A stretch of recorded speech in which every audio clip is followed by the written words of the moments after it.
औज़ुबिल्लाहिमिनश्शैतानिर्रजीम बिस्मिल्लाहिर्रहमानिर्रहीम। Welcome students, मैं हूं आपका टीचर हैदर शहजाद और आप देख रहे हो हुनर सर। जैसा कि आपको पता है कि हमने पीएमए लॉन्ग कोर्स 149 की प्रिपरेशन स्टार्ट की हुई है। उसकी आज क्लास नंबर 2 है। क्लास नंबर 1 में हमने देखा था कि what is PMA, what is PMA long course 1, what is PMA long course 147, 148 और 149, इन डिजिट्स का, इन नंबर का क्या मतलब होता है।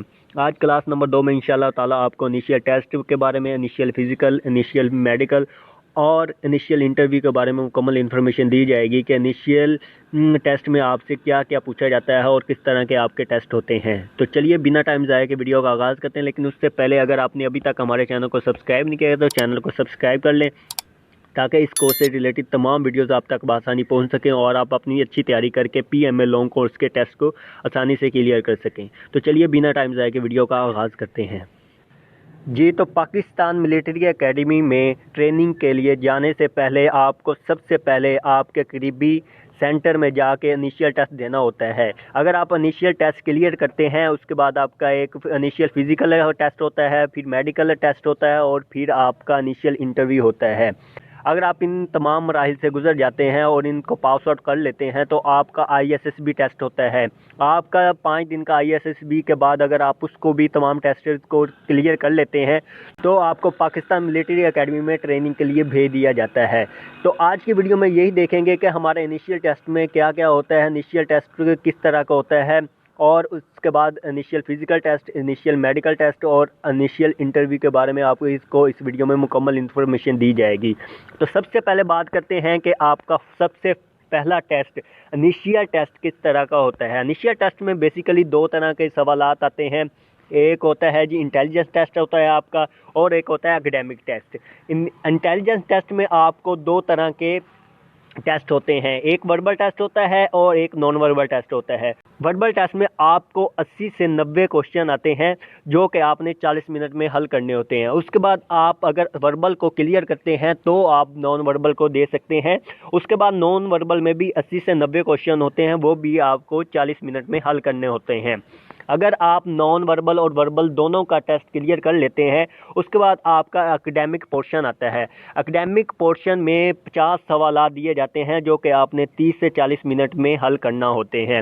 एकेडमिक पोर्शन में जो 50 सवाल होते हैं ये English, math, Pakistan study, Islamic study और जनरल नॉलेज से लिए गए होते हैं। तो आपने इस टेस्ट को भी क्लियर करना होता है। ये तमाम टेस्ट आपके कंप्यूटराइज होते हैं। अगर आप इन टेस्ट को क्लियर कर लेते हैं तो आपका फिज़िकल टेस्ट के लिए डेट दे दी जाती है। तो फिजिकल टेस्ट में सबसे पहले आपका 1.6 किलोमीटर यानी 1 मील आपने 8 मिनट में क्रॉस करनी होती है। इसके लिए भी क्राइटेरिया होता है। अगर आप 7 मिनट में क्लियर करते हैं, 7.5 मिनट में क्लियर करते हैं तो फिर आपको इनके नंबर दिए जाते हैं। वो इंशाल्लाह ताला मैं अगली वीडियो में क्लियर करूँगा कि किस तरह आपको इसमें परसेंटेज आपकी किस तरह लगती है। ठीक है, उसके बाद आपकी रनिंग के बाद पुलअप्स होते हैं। पुलअप्स जो कि 3 रेपिटेशन करनी होती हैं। ये इतने मुश्किल नहीं होते, लेकिन काफ़ी लोगों को से मतलब कि एक भी पुलअप्स नहीं लगता, तो आप इसकी प्रैक्टिस करके जाएं। उसके बाद आपके क्रंचेस यानी सिटअप्स होते हैं जो कि 20 आपने करना होते हैं। ठीक है, उसके बाद आपने एक डिच 7.4 फुट का एक डिच होता है जो कि आपने उसको क्रॉस करना होता है जंपिंग के। उसके बाद अगर आप उसको भी क्लियर कर लेते हैं तो फिर आपका 15 पुशअप्स लगवाए जाते हैं। ठीक है जी, तो ये आपका फिजिकल टेस्ट होता है। इस टेस्ट में ये तमाम चीज़ें आपसे ली जाएंगी। इन तमाम चीज़ों की प्रैक्टिस करके जाएं तो आप इंशाल्लाह ताला फिजिकल टेस्ट को आसानी से क्लियर कर लेंगे। उसके बाद आपको मेडिकल डेट दी जाती है। मेडिकल टेस्ट में आपकी हाइट देखी जाती है। सबसे पहले आपकी हाइट कम से कम 5 फीट 4 इंच होनी चाहिए, यानी 162.5 सेंटीमीटर। उसके बाद आपका वेट चेक किया जाता है जो कि बॉडी मास इंडेक्स के ज़रिए चेक किया जाता है। ये एक स्केल होता है जो कि आपके बॉडी को मापने के लिए इस्तेमाल किया जाता है एज आ वेट, एज आ आपकी हाइट। तो ये एक स्केल होता है। इस पर भी मैं इंशाल्लाह ताला आगे आपको तफसील से बताऊंगा। नेक्स्ट आपकी दूर की नज़र चेक की जाती है। 6/9 होनी चाहिए और 6/12 होनी चाहिए विद ग्लासेस। ठीक है, उसके बाद आपकी नज़दीक की नज़र J2, J7, J8, J12 with और विद आउट ग्लासेस होती है। ठीक है जी, तो ये तमाम चीज़ें मैं आपको इंशाल्लाह ताला अगली तफसीलन वीडियो में तमाम चीज़ें क्लियर कर दूंगा कि इनका क्या मतलब होता है। ठीक है, उसके बाद आपका फ्लैट फुट चेक किया जाता है। आप या इस तस्वीर में देख सकते हैं कि फ्लैट फुट किस तरह होता है। अगर आपका फ्लैट फुट होगा तो आप रिजेक्ट कर दिए जाएंगे। आपका फुट फ्लैट नहीं होना चाहिए, इस चीज़ के आपने काबिल गौर रखना है। उसके बाद आपका स्वेटी पाम्स या हाइपर हाइड्रोसिस का टेस्ट लिया जाता है, जो कि आपकी हथेलियों पर ज़्यादा पसीना आने की वजह से होता है, जैसा कि आप तस्वीर में देख सकते हैं। नेक्स्ट चीज़ जो आपकी चेक की जाती है वह है क्यूपिटस वेरस या क्यूपिटस वल्गस, जो कि आपकी इसको कैरी एंगल भी कहा जाता है, जो कि आपकी बाजू एक साइड पे मुड़ी होती है। तो ये भी आपने चेक करके जाना है। उसके बाद हेयरिंग प्रॉब्लम आपकी चेक की जाती है कि आपको सुनने में किसी किस्म की दुश्वारी या किसी किस्म की प्रॉब्लम तो नहीं है। उसके बाद आपके कैनन नॉकिंग चेक की जाती है। ठीक है, तो इस तस्वीर में आप देख सकते हैं कि नॉर्मल किस तरह होता है। ठीक है, तो इसको अगर आपका है तो इस तमाम चीज़ों को सही करने का तरीका भी इंशाल्लाह ताला इस कोर्स में बताया जाएगा कि अगर आपका कैनन नॉकिंग है या कैरी एंगल का मसला है तो इसको आप किस तरह क्लियर कर सकते हैं। ठीक है, उसके बाद कलर ब्लाइंडनेस का टेस्ट लिया जाता है आपका। ठीक है जी, एक तस्वीर आपके सामने चलती है, उसमें कुछ नंबर लिखे होते हैं या कोई शेप बनी होती है, आपने उसको देख के बताना होता है कि ये शेप में क्या चीज़ आपको नज़र आ रही है या क्या लिखा हुआ नज़र आ रहा है।